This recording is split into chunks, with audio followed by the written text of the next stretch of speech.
Hello बच्चों, आप लोगों का मिथिलानी टीचर सुप्रिया यूट्यूब चैनल पे स्वागत है। आज का जो हमारा टॉपिक है वो है एनसीईआरटी क्लास 7 का पहला चैप्टर। एनसीईआरटी क्लास 7 का पहला चैप्टर है पादपों में पोषण। हम लोग क्लास 6 के चैप्टर 1 में देखे थे कि पोषण क्या होता है, पोषक क्या है, और हम सब ने पढ़ा था कि सभी जीवों के लिए भोजन जो है वो क्या है, आवश्यक है। क्योंकि हमारे भोजन में मुख्य 5 तरह के पोषक होते हैं: कार्बोहाइड्रेट, प्रोटीन, वसा, विटामिन एवं खनिज। ये सारे भोजन के घटक हैं। भोजन के ये घटक हमारे शरीर के लिए आवश्यक है तथा इन्हें पोषक कहते हैं। सभी जीवों को भोजन की आवश्यकता होती है, चाहे वो ह्यूमन बीइंग हो या फिर एनिमल हो या फिर प्लांट्स हो। जितने भी जीव हैं, छोटे से छोटे, बड़े से बड़े, सभी को भोजन की आवश्यकता होती है।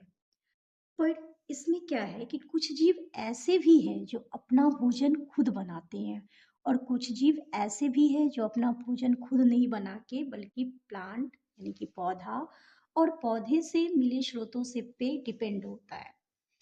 अब बहुत सारे बच्चे ये सोचते होंगे कि मैम, हम तो अपना भोजन, मनुष्य भी तो अपना भोजन खुद बनाता है, किचन में जाता है, वो खुद से पकाता है। लेकिन नहीं, मनुष्य अपना भोजन नहीं खुद से बनाता है। अगर हम जीव में बात करें तो सिर्फ पादप यानी कि पौधे अपना भोजन स्वयं बना सकते हैं, लेकिन मानव सहित कोई भी प्राणी अपना भोजन स्वयं नहीं बना सकते हैं। वे पादपों अथवा पादपों का आहार ग्रहण करने वाले जंतुओं से अपना भोजन प्राप्त करते हैं। अगर हम अपनी मनुष्य की बात, मानव की बात करें, तो वो अपना भोजन किचन में खुद जो पकाते हैं वो पकाते हैं, ना कि खुद बनाते हैं। वो जो कुछ भी ग्रेडिएंट्स यूज करते हैं वो या तो पादप से मिला हुआ होता है या पादप खाने वाले जंतु से मिला हुआ है होता है। अगर कोई मटन बना रहा है तो मटन किससे मिलता है? जंतु से मिलता है। और ये जंतु क्या खाते हैं? जैसे कि अगर कोई मटन बनाता है तो वो किससे, बकरा, तो बकरा क्या है? जंतु है। और बकरा क्या खाता है? तो पौधा खाता है। और अगर कोई सब्जी बना रहा है किसी भी चीज का, तो वो सब्जी किससे मिलती है? पादप से मिलती है, यानी कि पौधा से मिलती है। तो हम अपना भोजन खुद नहीं बना सकते हैं, हम डायरेक्टली या इनडायरेक्टली पौधे पे डिपेंड होते हैं, प्लांट पे डिपेंड होते हैं। तो हम अपना भोजन खुद नहीं बनाते हैं। सिर्फ पौधा ऐसा जीव है जो अपना भोजन स्वयं बनाते हैं। अब है कि पौधों में, पादपों में पोषण की विधि क्या है, वो कैसे भोजन ग्रहण करते हैं। तो केवल पादप ही ऐसे जीव है जो जल, कार्बन डाइऑक्साइड एवं खनिज की सहायता से और सूर्य के प्रकाश और क्लोरोफिल की प्रेजेंट में अपना भोजन बना सकते हैं। सजीवों द्वारा भोजन ग्रहण करने एवं इसके उपयोग की विधि को पोषण कहते हैं। जितने भी सजीव हैं, चाहे वो पेड़ पौधा हो या मानव हो या फिर जंतु हो, सजीवों द्वारा भोजन ग्रहण करने एवं इसके उपयोग की विधि को हम क्या कहते हैं? पोषण कहते हैं। पोषण की वह विधि जिसमें जीव अपना भोजन स्वयं संश्लेषित करते हैं, स्वपोषण कहलाती है। देखिए, पोषण का वो विधि जिसमें कि कोई भी जीव अपना भोजन क्या करता है? खुद बनाता है, खुद संश्लेषित करता है, तो वो स्वपोषण, वो विधि क्या कहलाती है? स्वपोषण कहलाती है। लेकिन जो जीव अपना भोजन खुद बनाते हैं, उस जीव को हम क्या कहते हैं? स्वपोषी कहते हैं। स्वपोषण और स्वपोषी में डिफरेंस समझिएगा क्या है। तो जिस विधि के द्वारा जीव अपना भोजन खुद बनाता है, उस पोषण की उस विधि को हम स्वपोषण कहते हैं। लेकिन वे जीव जो अपना भोजन स्वयं बनाते हैं या संश्लेषित करते हैं, उन्हें स्वपोषी कहते हैं। जैसे पादप, यहाँ पे देखिए, तो पोषण जैसे कि प्लांट है, वो अपना भोजन खुद बना रहा है, जल, कार्बन डाइऑक्साइड, खनिज, उसके बाद सूर्य का लाइट, सूर्य की प्रकाश और क्लोरोफिल के प्रेजेंट में वो अपना भोजन बना रहा है खुद से। तो वो जो भोजन खुद से बना रहा है उस विधि को हम क्या कहें, और तब वो अपना पोषक ले रहा है तो उस पोषण की विधि को हम क्या कहेंगे, स्वपोषण कहेंगे। लेकिन बना कौन रहा है, तो प्लांट बना रहा है, पादप बना रहा है। तो पादप यहाँ पे क्या हो जाएगा, स्वपोषी हो जाएगा, क्योंकि वो अपना भोजन खुद से तैयार करके खुद से ग्रहण कर रहा है। जंतु एवं अधिकतर अन्य जीव पादपों द्वारा संश्लेषित भोजन ग्रहण करते हैं। इस पोषण की विधि को विषम पोषी कहते हैं। अब देखिए, पहले ही भी हम पढ़ा चुके हैं ये बात, कि बता चुके हैं कि जंतु और अधिकतर अन्य जीव है जो अपना भोजन खुद नहीं बनाता है, वो पादप द्वारा, पौधे द्वारा जो बनाया गया भोजन रहता है उसको ग्रहण करता है। और इस विधि को हम क्या कहते हैं, विषम पोषी कहते हैं। लेकिन जिस जीव द्वारा पादपों से भोजन ग्रहण किया जाता है उस जीव को हम क्या कहते हैं, तो उस जीव को हम परपोषी कहते हैं। परपोषी शब्द में ही है, पर का मतलब होता है दूसरा और पोषी का मतलब पोषण। तो जो पोषण के लिए दूसरे पर निर्भर हो, ऐसे जीव जो पोषण के लिए दूसरे पे निर्भर हो, वो क्या कहलाएगा, परपोषी कहलाता है। तो वे जीव जो भोजन के लिए पौधों या स्वपोषियों पर निर्भर हो उन्हें परपोषी कहते हैं। अब जो हमारा टॉपिक है वो है प्रकाश संश्लेषण, पादपों में खाद्य संश्लेषण का प्रक्रम। हमने अभी पढ़ा कि प्लांट अपना भोजन खुद तैयार करता है, लेकिन प्लांट जो अपना भोजन खुद तैयार करता है वो कैसे करता है और उस विधि को हम क्या कहते हैं, तो उस विधि का ही नाम है प्रकाश संश्लेषण। अब इसमें हम डिटेल्स में पढ़ेंगे कि प्रकाश प्लांट में, पौधों में प्रकाश संश्लेषण की प्रक्रिया, फोटोसिंथेसिस की प्रक्रिया कैसे होती है।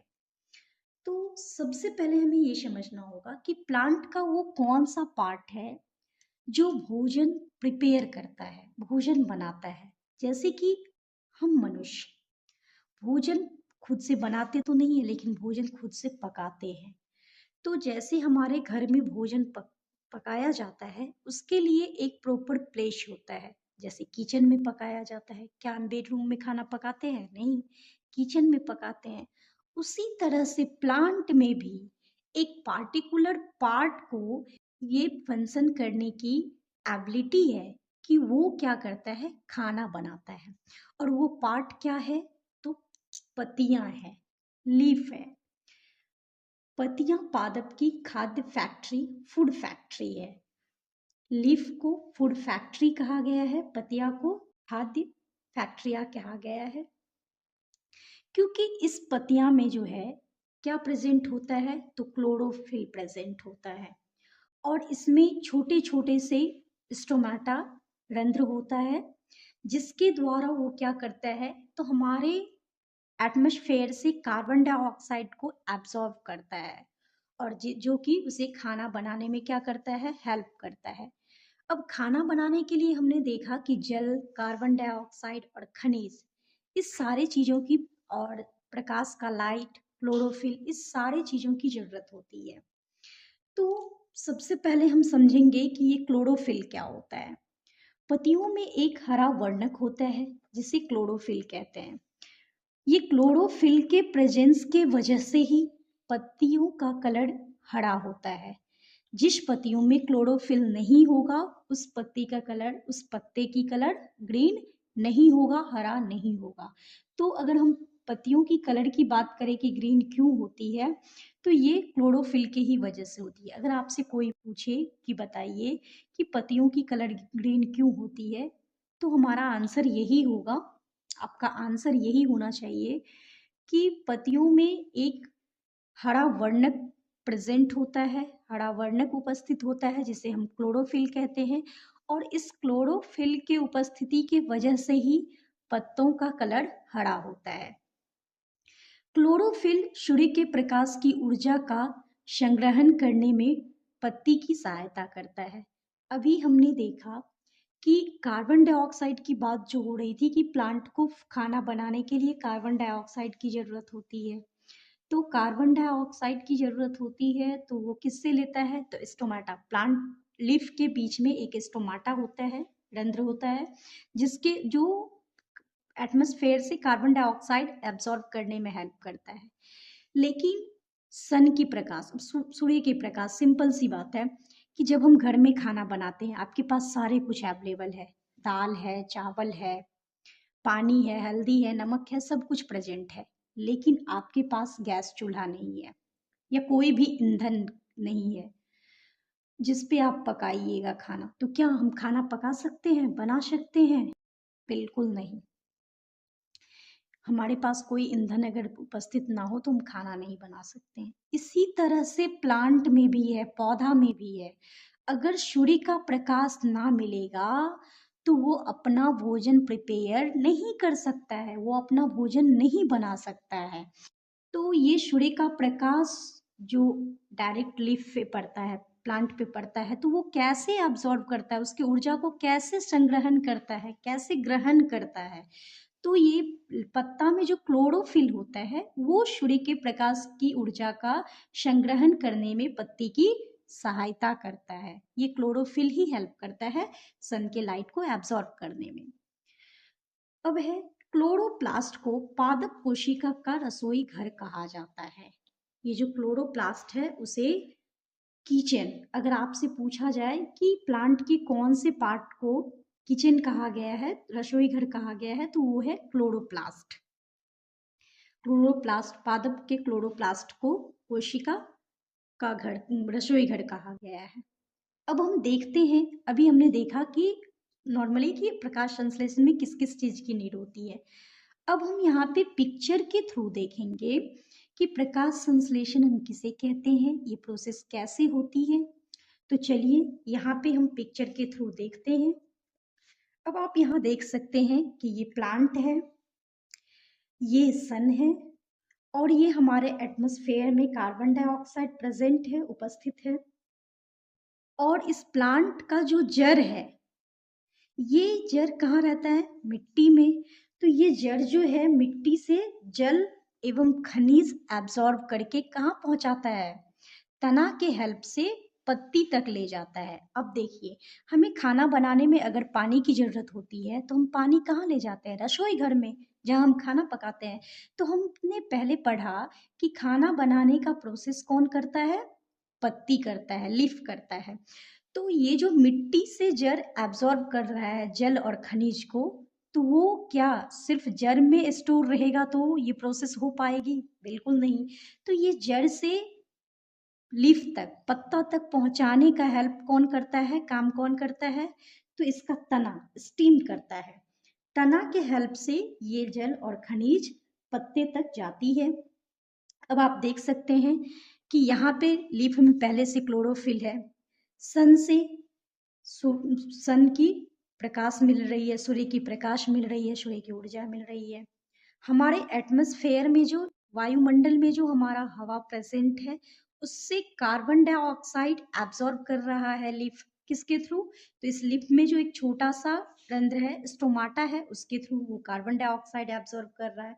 तो यहाँ सन की लाइट प्रेजेंट है, कार्बन डाइऑक्साइड एब्जॉर्ब कर रहा है, लीफ में क्लोरोफिल प्रेजेंट है, और यहाँ से जल और खनिज मिल रही है। तो जब ये सारे चीजें प्रॉपर वे में मिल रही है तो ये लीफ क्या करता है? प्लांट के लिए भोजन तैयार करता है। और इसी प्रोसेस को हम क्या कहते हैं? प्रकाश संश्लेषण कहते हैं। प्रकाश संश्लेषण वह प्रक्रिया है जिसमें क्लोरोफिल युक्त पत्ती की कोशिकाएं सूर्य के प्रकाश की उपस्थिति में कार्बन डाइऑक्साइड एवं जल से कार्बोहाइड्रेट का संश्लेषण करती है। इस प्रक्रम में ऑक्सीजन का निर्मुक्त होती है। अब देखिए, ये जो फोटोसिंथेसिस प्रोसेस होती है, प्रकाश संश्लेषण प्रोसेस होती है, उसमें कार्बन डाइऑक्साइड और जल, बाकी तो आप देख ही सकते हैं कि कार्बन डाइऑक्साइड जो हमारे एटमॉस्फेयर से मिल रहा है, जल जो हमारे मिट्टी से मिल रहा है, और सूर्य का प्रकाश जो सूर्य से मिल रहा है, और क्लोरोफिल जो लीफ में प्रेजेंट है। ये सारी चीजों के बीच क्या होती है? ये सारी चीज जब प्रेजेंट रहता है तो फोटोसिंथेसिस की प्रोसेस होती है। और फोटोसिंथेसिस के प्रोसेस में क्या होता है? ऑक्सीजन रिलीज होता है। आप पढ़े होंगे कि अगर धरती पे पेड़ पौधा ना होता तो हम लोग भी नहीं होते। क्यों? क्योंकि खाना से लेके और ऑक्सीजन तक हम पेड़ पौधे पे डिपेंड है, इनडायरेक्टली और डायरेक्टली भी। एक आगे हम पढ़ेंगे एक प्रोसेस जिसमें कि कैसे हम एक दूसरे पे डिपेंड है, उसकी बातें होगी। यहाँ बस ये समझिए कि पेड़ पौधे हम लोगों के लिए बहुत ही जरूरी है। तो यहाँ एक इक्वेशन के थ्रू हम देखते हैं, एक चार्ट के थ्रू देखते हैं कि कैसे ये फोटोसिंथेसिस की प्रोसेस होती है। देखिए, कार्बन डाइऑक्साइड और जल जब मिलता है सूर्य का प्रकाश और क्लोरोफिल के प्रेजेंट में, तो ये कार्बोहाइड्रेट में चेंज हो जाता है। क्या बन जाता है? कार्बोहाइड्रेट बन जाती है और साथ साथ ऑक्सीजन रिलीज होता है। ये जो कार्बोहाइड्रेट बनती है, ये स्टार्च के तौर पे पत्तियों में प्रेजेंट रहता है, उपस्थित रहता है। कार्बोहाइड्रेट पत्तियों में मंड यानी कि स्टार्च के रूप में संचित हो जाते हैं और ऑक्सीजन जो है वो रिलीज होके एटमॉस्फेयर में मिल जाती है, जिसे आप और हम ग्रहण करते हैं। आप पौधे, कुछ ऐसे भी पौधे देखे होंगे जो ग्रीन कलर नहीं होते हैं, दूसरे कलर के होते हैं पत्ते उसके। तो क्या जिसका कलर, पत्ते की कलर अलग होता है, क्या वो प्रकाश संश्लेषण की प्रक्रिया नहीं होती है उस पौधे में? क्या उस पौधे में क्लोरोफिल प्रेजेंट नहीं रहता है? तो जिसके लीफ ग्रीन नहीं होके अदर कलर जैसे लाल, भूरा इस कलर का होता है, तो उस पौधे में भी क्लोरोफिल प्रेजेंट होता है। लेकिन क्लोरोफिल तो उसमें होता ही होता है, लेकिन अन्य वर्णक क्लोरोफिल जो होते हैं वो हरे रंग का प्रच्छादन कर देते हैं, अर्थात ढक लेते हैं, और इसीलिए इन पत्तियों का कलर जो है लाल या भूरे दिखता है। लेकिन इस पत्तियों में भी प्रकाश संश्लेषण होता है, चाहे वो अन्य किसी भी रंग के दिखे, लेकिन उस पत्तियों में भी क्लोरोफिल होता है। लेकिन इस पत्तियों में जो वो लाल, भूरे या अन्य वर्ण, जो कोई भी अदर वर्णक क्लोरोफिल होता है, वो हरे रंग के क्लोरोफिल को, ये हरे रंग को क्या कर देता है, तो ढक देता है, ऐसे समझिए तो। और इसीलिए उस लीफ का कलर उस कलर का या तो लाल या तो भूरा दिखने लगता है। लेकिन ऐसे प्लांट में भी फोटोसिंथेसिस की प्रोसेस होती है। लेकिन कुछ ऐसे पौधे भी हैं जिनमें खुद से भोजन बनाने की क्षमता नहीं होती है। वो क्या होते हैं, तो दूसरे पौधे पे डिपेंड होते हैं, आप और मेरे जैसे। तो कुछ पादप ऐसे भी हैं जिनमें क्लोरोफिल नहीं पाया जाता है, वे भोजन संश्लेषित नहीं कर सकते हैं। ऐसे पादप जो अन्य पादप से भोजन ग्रहण करते हैं, इन्हें हम परजीवी कहते हैं। जैसे अमड़बेल, आप अपने आसपास में देखे होंगे अमड़बेल। कहीं आम का पेड़ हो, उसके ऊपर एक बहुत ही पतला सा अमड़बेल का जो लत्ती टाइप का होता है वो पूरे छाया हुआ रहता है। हमारे तरफ उसे बोलचाल में गुरिच गुरिच या ऐसे भी कुछ कहा जाता है। वो अमड़बेल का ही प्लांट है। तो अमड़बेल पौधा ऐसा पौधा है जिसमें प्रकाश संश्लेषण की प्रक्रिया नहीं होती है, उसमें खुद से भोजन बनाने की एबिलिटी नहीं होती है। वो अपने भोजन के लिए दूसरे पेड़ पे डिपेंड होता है, दूसरे पौधे पे डिपेंड होता है। जैसे अमड़बेल आम के पेड़ पे ज्यादातर देखा जाता है।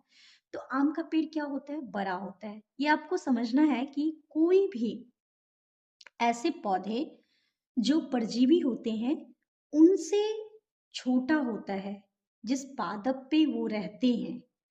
तो जैसे कि अमरबेल बहुत ही पतला सा, छोटा सा, नाजुक सा पेड़ पौधा है, और आम का पौधा देखिए बहुत ही बड़ा, बहुत ही स्ट्रांग है। तो आम का पौधा जो है अपने लिए जो भोजन बनाती है प्रकाश संश्लेषण प्रक्रिया के थ्रू, उसी के भोजन को क्या करता है, ये अमरबेल ग्रहण कर लेता है। परजीवी जिस पादप पौधे से भोजन ग्रहण करते हैं, उस पादप यानी पौधे को हम परपोषी कहते हैं। इस पिक्चर में आप देख सकते हैं कि कुछ, जैसे कि यहाँ पे आप देख सकते हैं कि ये आम का पेड़ जो है इससे भोजन ग्रहण कर रहा है कौन, अमरबेल। तो अमरबेल, यहाँ पे आम का पेड़ जो है वो हो जाएगा परपोषी, क्योंकि ये अमरबेल को भोजन दे रहा है। और यहाँ पे जो अमरबेल है वो हो जाएगा परजीवी, क्योंकि ये ऐसा जीव है जो दूसरे पे डिपेंड है। चलिए, इसके अलावे कुछ ऐसे भी प्लांट होते हैं। अभी हमने प्लांट के बारे में ये चीज़ देखा कि कुछ ऐसे होते हैं जो अपना भोजन खुद बनाते हैं, कुछ प्लांट ऐसे होते हैं जो दूसरे प्लांट पे निर्भर होते हैं। लेकिन कुछ प्लांट ऐसे भी हैं जो कीड़े मकोड़े जंतु को खाते हैं।